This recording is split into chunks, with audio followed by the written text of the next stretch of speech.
말씀을 나누겠습니다. 여러분, 기도해야 산다 이런 말을 들으면 어떤 생각이 드시나요? 아니, 기도 안 해도 사는데, 이런 생각 들지 않으시나요? 밥 잘 먹고 돈 잘 벌고 그 살면 사는 거지. 어떠신가요? 자, 이 부분 여러분 정말 한번 실험해 봐야 됩니다. 정말 기도 없이는 나 못 사는 존재인가? 아니면 기도 없이도 살아갈 수 있는 존재인가? 깊이 한번 오늘 말씀을 통해서 생각했으면 좋겠습니다. 오래전에 우간다에 이디 아민이라는 독재자가 있었습니다. 이 독재자는 악명이 높죠. 많은 사람을 감옥에 넣고 처형도 하고 그랬습니다. 그때에 그 우간다에 큰 교회가 하나 있었어요. 구석 교회인데 교인이 14,000명 정도였습니다. 큰 거죠. 그 목사님이 케파 샘팡기라는 목사님이셨는데 말씀을 그렇게 선포하다 보니까 잘못된 것들을 지적하기도 쉽고 정부가 잘못하고 있다는 것, 그럼 대통령이 잘못하고 있다는 것, 이런 예언자적인 설교를 했습니다. 뭐 이 설교하면은 다 들어가잖아요. 그래서 다 그 이제 일명 말하면은 CIA가 조사를 해가지고 목사님을 찾아왔어요. 부활주일 아침이었는데 7,000명이 모였는데 예배 드리는데 거기 요원들 무장한 경찰, 비밀 경찰 5명이 들어왔습니다. 그 목사님을 찾았어요. 그래서 목사님실에 들어갔더니 오라고 그래서 이제 그 목사님실에 앉아 있는데 그 사람들이 와서는 얘기가, 우리는 국가의 명령으로 반국가 범죄자를 처단하기 위해서 왔습니다. 그래서 총을 꺼내놓고 목사님을 그 자리에서 그냥 사살할 듯한 분위기로 협박합니다. 그 샘팡기 목사님이 부탁을 했어요. 오늘 부활절 아침입니다. 나는 부활을 믿는 사람이기 때문에 죽음을 두려워하지는 않습니다. 그렇지만 나에게 2분만 달라고, 그리고 주님께 기도하고 내 인생 마무리 짓고 싶습니다. 그걸 마무리를 하겠다는 그 간곡한 부탁에 허용을 했어요. 2분간. 그래서 2분 동안 목사님은 기도를 시작합니다. 2분이 자기 인생의 모든 것을 거는 거잖아요. 하나님 아버지, 우간다의 통치자 이디 아민을 용서해 주시옵소서, 이렇게 기도 시작합니다. 그의 명령을 따라서 원하지도 않지만 총 들고 와서 나를 죽이려고 하는 이 5명의 형제들도 용서해 주시고, 또 우간다의 국민들을 불쌍히 여기시고 자유를 달라고 간절히 기도합니다. 내 사랑하는 조국이 하나님의 사랑 안에서 의를 체험하며 살아가는 땅이 되기를 원합니다. 그렇게 될 수 있도록 도와달라고, 나의 이 죽음으로 인해서 다시는 이러한 비극이 이 땅에 되풀이지 않도록 긍휼을 베풀어 달라고, 정말로 이제 간절히 2분 동안 눈물을 흘리며 기도합니다. 그런데 이 목사님은 눈물을 흘리고 기도하는 게 아니라 비밀 경찰 5명도 눈물을 흘리고 있습니다. 그중 리더가 무릎을 꿇으면서 목사님에게 이런 말을 합니다. 목사님, 죄송합니다. 우리가 큰 실수를 저지를 뻔했습니다. 목사님, 빨리 피신하십시오. 교회에 계시지 않아서 우리가 만나지 못한 것으로 보고를 하겠습니다. 빨리 이 자리를 떠나십시오. 이분의 시간에 간절히 부르짖었던 그 기도의 응답이 그렇게 일어났고, 샘팡기 목사님은 1973년 미국으로 망명을 했습니다. 미국에 와가지고 우간다 기금이란 단체를 구성해가지고 우간다에 복음을 위해서 헌신을 했습니다. 그분이 쓴 책이 있어요. 형제를 위하여 깨어지는 삶. IVP라는 출판사에서 형제를 위하여 깨어지는 삶이 이런 책을 번역을 했습니다. 그분이 하나님 앞에 기도했던 것은 하나님은 죽은 자도 살리시고 없는 것도 있게 하시는 하나님이시므로 이 위급한 상황 속에서 내 생명을 보존해 주실 줄로 믿습니다. 하나님이 주신 사명을 제가 감당하겠습니다. 자, 이런 간절한 마음으로 기도했다고 그렇게 책에 있습니다.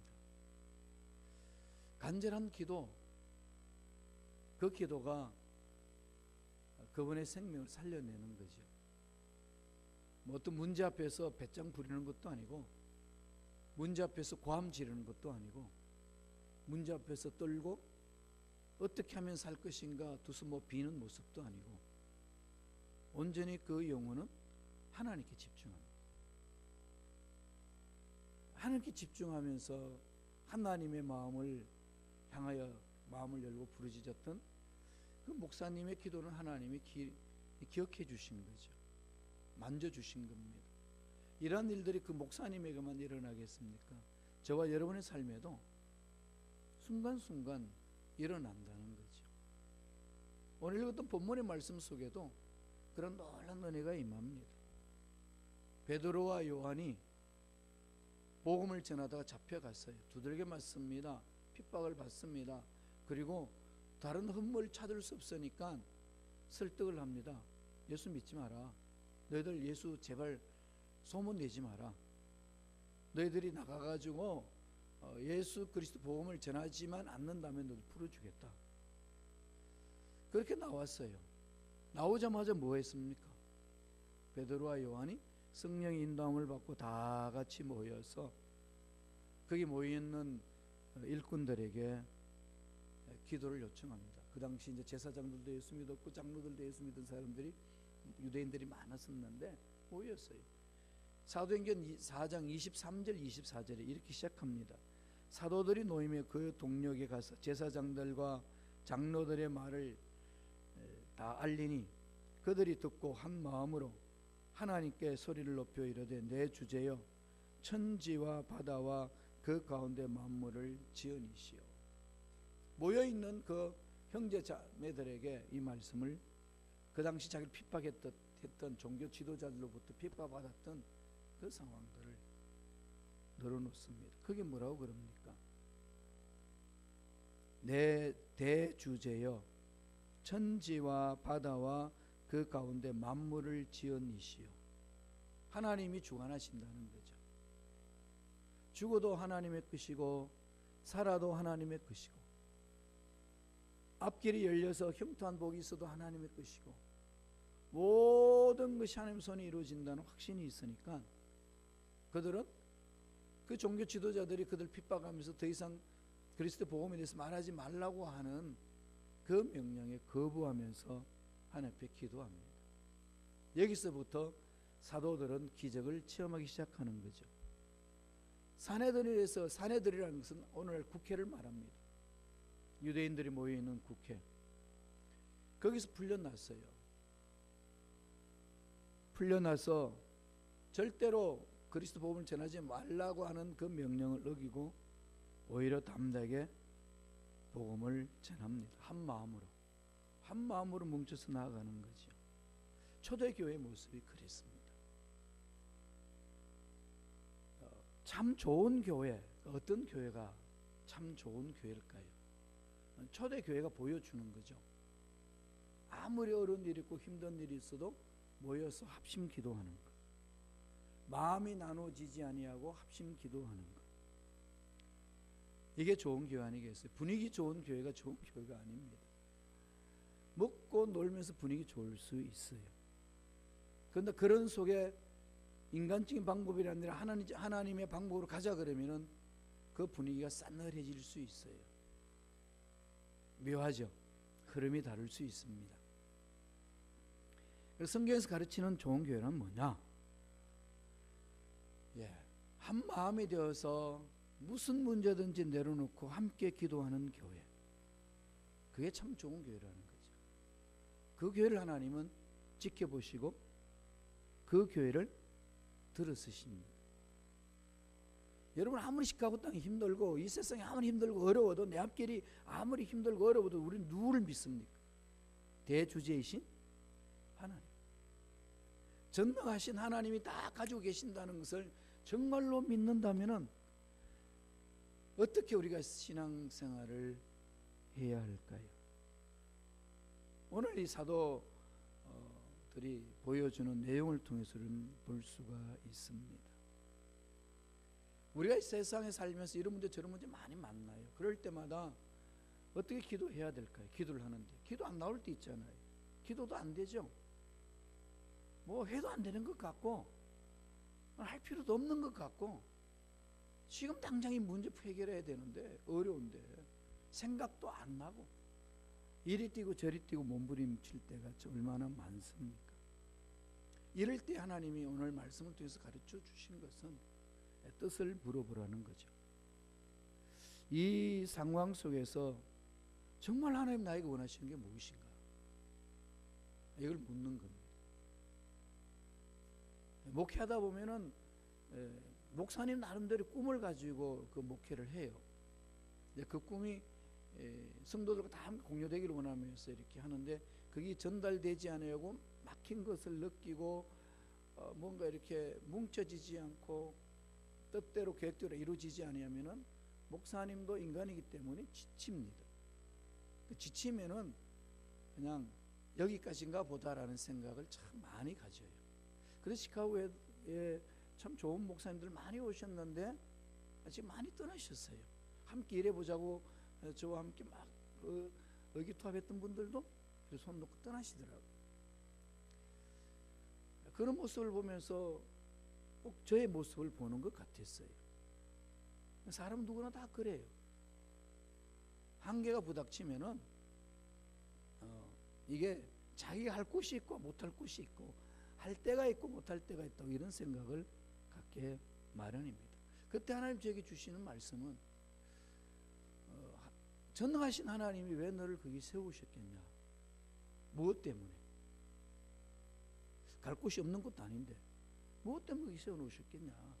하나님은 하시는 일 중에 인간들처럼 허튼 일을 하시는 분이 아니신데 우리를 이 세상에 태어나게 하시고 살게 하시고 하나님 일을 하시도록 사명을 주셨을 때 이리 꼬이고 저리 꼬여도 하나님이 실수해서 그렇게 한 일은 아니시라는 것 성서는 가르치지 않습니까? 그런데 그런 것을 우리는 물어봐야 되는 거죠. 뜻을 물어야 됩니다. 그들이 모여서 뜻을 찾습니다. 한번 읽어볼까요? 사도행전 4장 28절이요. 다 같이 우리 한 목소리 천천히 읽겠습니다. 하나님의 권능과 뜻대로 이루려고 예정하신 그것을 행하려고 이 성에 모였나이다. 핍박이 심했어요. 만사형통할 줄 알았는데 막 꼬입니다. 어려운 거죠. 막 힘들어요. 그런데 묘합니다. 제자들의 마음에는 뜨거움이 안 사라져요. 평강이 안 사라집니다. 여러분 실컷 두들겨 맞고 나와가지고 보험 전하지 마라 그러네 살려주겠다 이 말 듣고 두렵지 않을 사람이 있겠어요? 두려움 이런 말 못하지 않아요. 안 두려우니까 이렇게 하는 거죠. 뭐라고 그러죠? 하나님의 권능과 뜻대로 이루려고 예정하신 그것을 행하려고 이 성에 모입니다. 예정하신 그것이 뭘까요? 예수님 십자가 사건이 아니겠습니까? 예수님의 십자가를 믿는 자는 구원받는다. 예수님이 십자가에 처형당한 것은 우리를 구속하기 위해서 그렇게 하신 것이다. 뜻으로 해석을 합니다. 그러니까 핍박이 와도 움츠러들지 않는 거죠. 문제 앞에 움츠러들지 않아요. 오히려 감사합니다. 그래서 우리가 늘 이걸 자꾸 훈련해야 돼요. 저와 여러분이 훈련해야 됩니다. 우리가 아무리 말씀 지식이 있고 신앙생활을 오래 해도 매 순간 하나님 뜻을 구하고 뜻대로 사는 이것이 훈련되어 있지 않으면 문제 앞에서는 참 그렇게 자유를 못 얻습니다. 이 미국의 자본주의 국가에서는 돈 없이는 못 사는 나라지 않습니까? 돈으로 뭉쳐야 되는 나라인데 그러니까 이 속에 움직이다가 보면은 있을 때는 웬만큼 살 수 있을 때는 괜찮은데 힘들어지면은 뭐 교회고 나발이고 없잖아요. 정말 그 교회고 나발이더라고요. 이게 우리 연약한 모습이에요. 이게 왜 이러냐는 거지. 이거 우리 모두의 문제 아니에요? 예. 주의 종 목상수 받아도 쓸모없더라고요. 손 틀죠? 이런 모습으로 달려가는 연약함이 그대로 있습니다. 근데 하나님은 오늘 이 사도들을 통해 우리에게 말씀하시는 것은 고난이 없어지지 않아도 고난을 가슴에 안으면서도 두려워하지 않는다는 것. 정말로 고통과 고난이 연속적으로 나를 괴롭혀도 그것 때문에 무릎을 꿇지 않는다는 것. 더 하나님 앞에 매달린다는 것. 오늘 그렇게 기도하고 있어요. 세 가지로 크게 기도를 합니다. 이 사도들이 그 핍박 가운데서 일어설 수 있는 힘은 세 가지 기도를 하고 있어요. 이거 오늘 우리들이 기도해야 될 내용입니다. 어떤 걸까요? 첫째, 4장 29절이 있습니다. 사도행전 4장 29절 다 같이 보죠. 천천히 읽겠습니다. 주여 이제도 그들의 위협함을 굽어보시옵고 또 종들로 하여금 담대히 하나님의 말씀을 전하게 하여 주시옵소서. 이들의 기도 내용을 한번 살펴보세요. 그 쉽게 넘어갈 수 있는 말씀인데 좀 깊이 묵상하면은 하나님 우리 주신 메시지가 강합니다. 하나님 이 고난에서 벗어나게 하여 주옵소서 이런 기도 안 해요. 하나님 우리를 괴롭히는 그 인간들 멸해 주소서 이런 기도도 안 합니다. 뭐라고 그러죠? 주여 이제도 그들의 위협함을 굽어 보시옵고 위협함 속에서 우리의 삶을 지켜보살펴 달라는 거죠. 오늘 첫 번째 주는 메시지가 뭡니까? 심각한 상황을 뚫고 나갈 수 있도록 힘달라고 기도하는 겁니다. 뚫는 거죠. 환경이 바뀌어지는 게 아니고 환경은 안 바뀌어진다는 거예요. 우리가 뚫고 가라는 겁니다. 그럴 때의 환경이 바뀌어진다는 거죠. 그게 요단강을 건널 때 하나님 주신 메시지입니다. 처음은 홍해를 갈라 놓으시고 걷게 하시고 훈련 받고 나서 가나안 땅 들어갈 때는 요단강 강물을 갈라 놓지 않고 강물 속으로 들어가라고 그럽니다. 이게 신앙이에요. 이 훈련하지 않으면 못 갑니다. 그래서 자꾸 어디로 가죠? 홍해로 갈로만 가요. 홍해를 건넜으면요 다음 단계로 들어가야 돼요. 어디로? 요단 강물로 들어가야 합니다. 그게 갈라디아서 2장 20절이잖아요. 내가 그리스도와 함께 십자가에 못 박혀 죽었나. 지금 요단강 가는 것은 죽는 거죠. 내가 죽으면 하나님이 일하시는 거 아니겠습니까? 우리가 약하다고 그러지만은요 고집이 강해요. 그래서 하나님이 못 만집니다. 우리가 고집이 약해야 돼요. 그래 하나님이 만지셔요. 이런 자가 강합니다. 정말로 약한 자가 누구냐? 고집이 약한 자예요. 하나님 그런 자를 찾으셔요. 그게 고집이 강하면 어떻게 하죠? 깨야 됩니다. 언제 깨지죠? 말씀을 날마다 상고하면요 말씀 안에서 자신을 돌아보면서 깨집니다. 그러나 그 말씀 안에 상고하지 않을 때 어떻게 깨지죠? 혼나죠. 혼이 나요. 혼이 깨지잖아요. 혼나는 일들 수많은 고난과 역경이 있습니다. 두 손 바짝 들 수밖에 없는 상황으로 몰아버리면요 꼼짝 못합니다. 뭐 하겠어요? 빽소리도 못할 만큼 위급함을 느끼는데 이런 속에서 하나님 원하시는 것은 우리가 하나님 약해서 못합니다가 아니라 고집이 강해서 못하는 거거든요. 하나님 강하신데 하나님이 뭔가 자꾸서 일을 하시려고 그러는데 자꾸 지 고집을 부립니다. 이것을 지금 사도들이 성령 체험하고 나서 압니다. 복음서의 사도들은요 얼마나 주님 앞에 훈련을 잘 받았습니까? 베드로 보세요. 여기 있는 사람 다 주님을 부인해도 전 주님 부인하지 않습니다. 주님이 죽는 데까지 따라가겠습니다. 얼마나 호언장담했습니까? 그런데 가야바뜰에서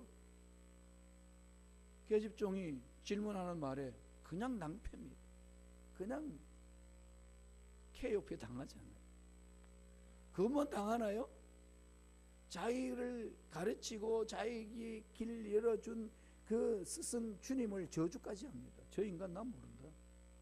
이게 3년 반 동안 최고의 가르치는 선생님이시고 전능하신 하나님이신 예수님이 가르쳐 훈련받은 그들이었는데 못해요.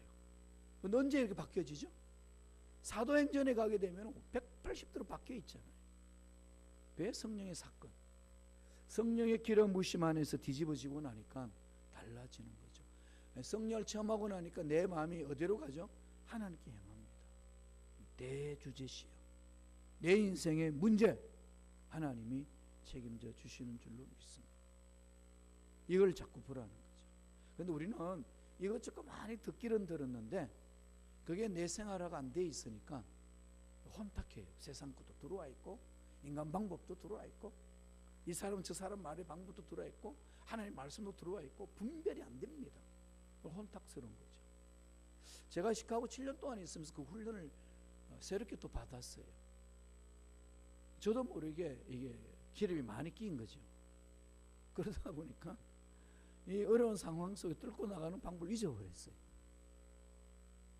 잊어버리니까 자꾸 딴 생각이 들어오는 거죠. 딴 생각이. 왜 이럴까? 온 우주 만물을 창조하신 하나님이고 살아계시고 죽은 자도 살리시고 초대교회 때 역사하셨던 전능하신 하나님은 지금도 동일하게 계시고 그 성령님이 동일하게 역사하시는데 왜 우리는 이 속에 못 들어가고 이렇게 허우적거리고 있는 거예요. 보니까 일명 사람이 몸이 움직이지 못하는 것은 배에 기름이 많아서 이렇게 하면은 이게 날렵하지 못하잖아요. 그죠? 예. 이 몸에도 이 기름기가 있어가지고 옛날보다 날렵하지 못하더라고요. 영적으로도 마찬가지예요. 혼탁해진 거죠. 정말 혼탁해졌어요. 분별이 약해지니까 딴 생각이 들어오고 피해버리고 싶고 다른 길을 찾고 싶고 솔직한 심정이에요. 그런 것이 그냥 나를 괴롭히는 거죠. 그 장로님들이 속기단 이야기 해주면은 물론 한국에서 하면은 되게 이렇게 나도 모르게 다시 되새겨 봅니다. 안에 물어보고 언제쯤 오면 되겠냐 뭐 이렇게 엉뚱한 소리 하고 하나님께 정말 물어봤어요. 하나님 정말 그냥 여기 손 들고 가야 합니까? 왜 보냈습니까? 솔직한 말로 전 이렇게는 가고 싶지 않습니다. 왜 보내셨나요? 그리고 왜 이런 생각이 들게 만드십니까? 이거잖아요. 그때서부터 이게 보여주기 시작하는데요. 이게 참 부끄러운 일입니다. 민감하지 못하는 거죠. 오늘 사도 바울이 안 되는 베드로하고 요한을 보면은요, 거기 있는 사도들 보면요, 성령 받고 나서 내 주제시요. 하나님 손에 있습니다. 담대함이죠. 환경과 관계없이. 사도 바울은 나중에 고린도전서 10장 13절에서 던져준 말씀이 있죠. 여러분이 꼭 외워놓으셔야 돼요. 고린도전서 10장 13절 한번 읽어볼까요? 사람이 감당할 시험 밖에는 너희가 당한 것이 없나니 오직 하나님은 미쁘사 너희가 감당하지 못할 시험 당함을 허락지 아니하시고 시험 당할 점에 또한 피할 길을 내사 너희로 능히 감당하게 하시느니라. 너희로 능히 감당하게 하시느니라. 너희로 능히 어떻게 한다는 거죠? 감당하게 하시느니라. 이걸 체험해야지 어렵다고 피해버려요. 이걸 체험하는 게 하나님이 전능하신 믿는 자 아닙니까? 여러분 어떠세요? 2019년도 우리에게 주셨어요. 환경 바뀔까요? 안 바뀝니다. 예수님 오실 점 되면 더 악해져요. 이거 어떻게 대비하실 건데요? 직장도 사업도 자녀도 앞날에도 계획대로 되나요? 안 됩니다. 그럴 때마다 어떻게 하실래요? 주저앉아 버려 도망가요? 하나님 그러시더라고요. 김 목사, 너 그럴 때마다 그냥 옮길래? 아니죠, 하나님. 그건. 예, 오늘 제자들이 그 기도를 하고 있습니다.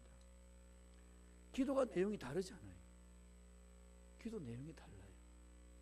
성령 체험한 사람들의 모습입니다. 겸손과 두려움을 혼동하지 마십시오. 보통 겸손이라고 생각하면은요, 아유, 내가 어떻게 그 일을 할 수 있습니까? 이렇게 하는 겸손이라고 그러는데요, 그건 겸손이 아니라 어떤 두려움에 빠져 있기 때문에 그런 거 아니겠습니까? 겸손은요, 고집을 꺾는 거예요. 내 자아를 내려놓고 주 하나님이 이끄신 대로 가겠습니다 하는 거 아니겠어요? 옳은 길이든 좋은 길이든 길이 막히는 길이든 가시밭길 길이든 아니면 신장로를 확 뚫렸던 길이든 상관하지 않고 주님이 이끄신 대로 가겠습니다. 그러죠. 결혼할 때 서로 그렇게 고백하지 않나요? 되게 좋은 사람인 줄 알았더니 보니까 생각하는 만큼 그렇게 양이 차지 않아서. 그럼 어떡하죠? 부모들이 반대하고 이러면 서로 고백하는 거잖아요. 당신만 있으면 돼. 너만 있으면 되는 거야. 여기에서부터 하나님의 역사는 일어나는 겁니다. 하나님만 계시면 되는 거 아니겠습니까? 왜 우리가 이게 주저해야 되고 뒤로 물러서야 됩니까? 왜 핑계거리를 많이 댑니까? 아니라는 거죠. 두 번째, 어떻게 기도합니까? 하나님의 말씀을 담대히 전하도록 말씀에 집중합니다. 이 사람은 환경 묻지 않아요. 상황 묻지 않습니다. 내가 할 수 있느냐 없느냐에게 묻지 않아요. 담대히 하는 게 집중하는 거죠. 말씀을 볼까요? 사도행전 4장 29절입니다. 다 같이 한 목소리 읽겠습니다. 주여 이제도 그들의 위협함을 굽어 보시옵고 또 종들로 하여금 담대히 하나님의 말씀을 전하게 하여 주시오며. 위협함을 구워 보시는 거, 피하지 않겠다는 거죠. 달려들겠습니다는 겁니다. 이 달려들 때에 뒤로 물러서지 않게 해달라고 기도합니다. 그리고 담대히 하나님의 말씀을 전하게 하여 주옵시고. 집중하는 거죠. 말씀은 공격용이잖아요. 에베소서 6장에 보면은 영적 전쟁에 필요한 전신갑주를 얘기를 합니다. 전신갑주 중에 다 방패잖아요. 그죠? 방비하는 거지만은 공격이 하나 있습니다. 그게 뭐죠? 말씀이죠. 하나님 말씀 한번 읽어볼까요? 에베소서 6장 16절 17절입니다. 다 같이 우리 한 목소리 천천히 읽겠습니다. 모든 것 위에 믿음의 방패를 가지고 이로써 능히 악한 자의 모든 불나사를 소멸한 구원의 투구와 성령의 검 곧 하나님의 말씀을 가지라. 성령의 검, 이게 뭐죠? 말씀이에요. 공격이죠. 여러분 괴롭히는 문제들을 공격해야죠. 피해 다니지 마세요. 최고의 수비수는 뭐 하는 거죠? 공격하는 거죠. 공격. 더 공격하세요. 어려면 어릴수록 더 매달리고요. 힘들고 더 물질적으로 어려면 어릴수록 하나님께 갖다 바치세요. 목숨 걸고 한번 해보세요. 하나님 이거 하나님이 안 도우시면 전 죽습니다. 정말 그렇게 하고 달려들어 보세요. 하나님이 가만히 계시는 그거 체험하셔야 돼요. 웬만큼 머리 굴려 사는 거 아닙니다. 그렇게 해서는 안 일어나요. 한번 뚫어야 됩니다. 이게 한번 뚫려야 계속 뚫리는 거지. 이게 안 뚫리니까 계속 거기 왔다가 얕은 물가에서 계속 노는 거지. 그러니까 물이 찰랑찰랑 와가지고 조금 물결이 강하면 도망 다닙니다.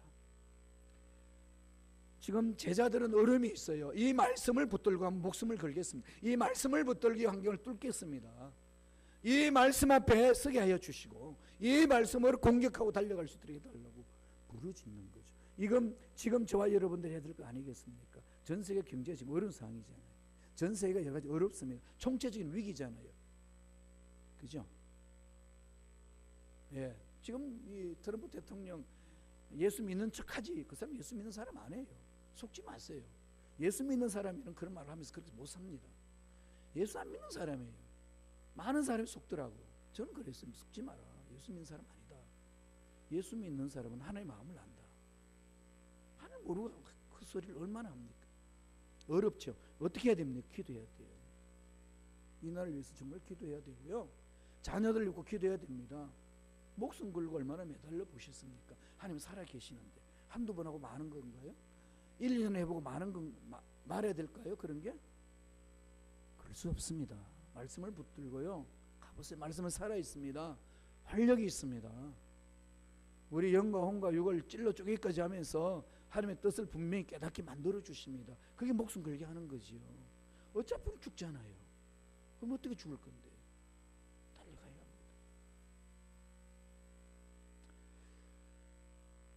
어저께 설교 준비하는데 무궁화 아파트에서 전화가 왔어요. 임순원 권사님이 숨을 안 쉬고 있어요.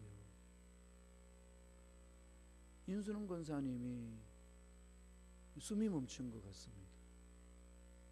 119죠, 여기는 911이죠. 부르고 달려갔어요. 응급차가 달려갔는데 숨이 멈췄어요. 소천하셨습니다. 평소 심장이 안 좋으셨는지 가만히 침대에서 누워 자신 옆으로 이렇게 팔 베개 해가지고 편안하게 주무시는 모습으로 소천하셨어요. 새벽 예배 목요일까지 오셨어요. 매일 오셔서 안수받고 가셨어요. 참 하나님의 생명은, 우리의 생명은 하나님의 것이라 정말 우리가 말할 수가 없는 거 아니겠어요? 권사님 입장에서는 정말로 행복한 죽음을 맞이하셨어요. 늘 입버릇처럼 말씀하셨거든요. 나도 최자실 목사님처럼 그렇게 죽고 싶어요. 편안하게 앉아있다가 잠자다가 그렇게 천국 가면 좋겠습니다.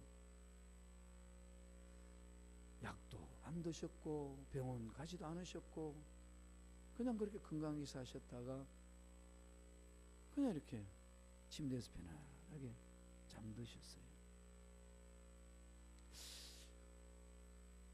참 인간의 생명은 하나님의 것이지 우리가 어떻게 좌지우지합니까? 병들었다고 먼저 가고 건강하다고 나중에 가나요? 아닙니다. 지금 우리 약 드시면서 사시는 분 얼마나 많아요. 그저 병원 신세 지는 사람 얼마나 많습니까? 그럼에도 불구하고 지금 연장이 되고 있습니다. 뭘까요? 각자에게 하나님이 행하신 정하신 뜻이 있어요. 그럼 거기에 집중하셔야 합니다. 말씀을 붙드세요. 문제에 떨지 마시고 뒤로 물러서지 마시고 낙심하지 마시고 말씀으로 승리하시기를 축원합니다. 마지막 세 번째로 어떻게 기도하라고 오늘 가르치나요? 주님의 능력을 체험하도록. 여러분 주님의 능력으로 사는 거잖아요. 저와 여러분은 연약합니다. 인간은 아무리 강한 것 같지만 연약한 게 인간이에요. 사도행전 4장 30절 보시죠. 다 같이 한 목소리 천천히 읽겠습니다. 손을 내밀어 병을 낫게 하시옵고 표적과 기사가 거룩한 종 예수의 이름으로 이루어지게 하옵소서. 교회에서 구하는 것은 이거예요. 이건 세상이 주는 거 아니지 않습니까? 표적과 기사는 세상이 줄 수 없잖아요. 손을 내밀어 병을 낫게 한다는 것은 예수 그리스도의 이름에 권세가 일어나서 회복시키는 거잖아요. 이거는 세상이 못 주는 겁니다. 오늘 이 사건은 이전에 2장에서 이후부터 2장 3장 일어나는 사건들이잖아요. 뭔가요? 성전 미문의 안전병이, 날 때부터 안전병이 40세가 된 안전병이에게 베드로와 요한이 기도하러 가면서 그를 향하여 외치는 소리입니다. 네가 원하는 금과 은은 내게 없다. 그러나 내게 있는 게 있다. 금과 은보다도 더 큰 게 나한테 있는데 그게 바로 예수 이름으로 일어나 걷는 거다. 예수 이름의 권세로 내가 명한다. 일어나 걸어라. 걷는 거죠. 세상은 금과 은에 미쳐 있지만은 우리는 예수 그리스도 이름의 권세에 미쳐 있어야 합니다. 그런데 우리가 세상 사람들처럼 금과 은에 미쳐 있으면은 세상 사람도 우리를 보고 뭐라고 그러겠어요?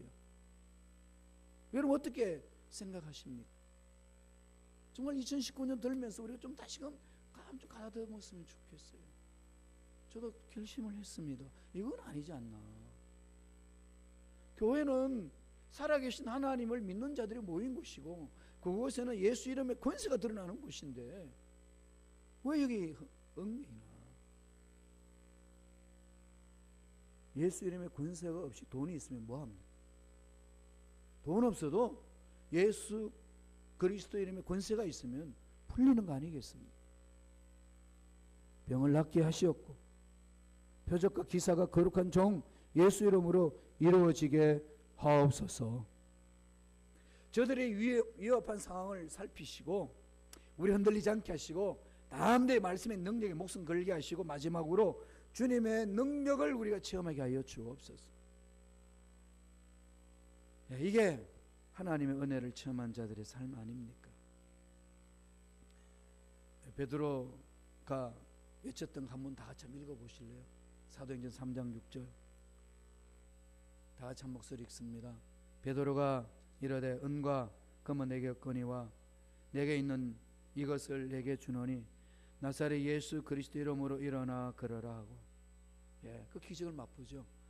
3,000명 5,000명이 돌아옵니다. 이거 좀 매달립시다. 하나님, 우리가 순범 시카고 교회에서 이 기적을 좀 맛보고 싶습니다. 여러분 신앙생활에, 직장에, 가정에, 자녀들에게 이런 부분들이 우린 기도 속에서 체험해야 될 줄로 믿습니다. 달려가야 합니다. 예수 이름으로. 예수 이름의 권세를 잊어버린 건 다 잊어버린 겁니다. 그건 신앙이 아닙니다. 우리 속지 말아야 돼요. 교회 왔다 갔다 하면 뭐합니까? 예수 이름 권세가 없는데. 그죠? 예수 그리스도 이름으로 은혜 체험하고 세상 나가서 맞짱 떠서 싸우고 이기고 달려드는 거죠. 그렇게 기도했더니 결과가 어떻게 이런 결과가 있죠? 4장 31절이 다 같이 한 목소리 읽습니다. 사도행전 4장 31절 빌기를 다음에 모인 곳이 진동하더니 무리가 다 성령이 충만하여 담대히 하나님의 말씀을 전하니. 말씀에는 답이 있거든요. 말씀에는요 우리의 문제 해결이 있습니다. 모인 곳이 진동하더니, 진동한다는 것은 바다에 큰 파도가 일어나는 것처럼 몰려오는 것, 쓰나미가 막 몰려오는 것처럼 그런 현상을 말합니다. 진동한다. 대주제이신 하나님이 만지시니까 그런 사건이 일어나는 거죠. 그럼요. 먹어서 자꾸 취하면은요, 대주제이신 하나님이 진동하면은요, 속에 있는 것들 흔들려서 다 내려간다니까요. 문제 풀어진다니까요. 사도들이 감옥에 있으니까 지진으로 흔들어 보니까 감옥 문이 흘려버리잖아요. 자동문이 됩니다. 이걸 우리는 체험해야 됩니다. 2019년도에 저와 여러분들이 체험해야 될 내용이 바로 오늘 사도들이 기도했던 그 내용입니다. 그래서 우리는 이런 기도를 해야 살아난다는 거예요. 이제 형식적으로 명목상에 뭐 하는 거 그만두고 제대로 이제 한번 예수 잘 믿고 하나님의 기적을 체험하는 그런 한 해가 되기를 간절히 축복합니다. 기도하겠습니다.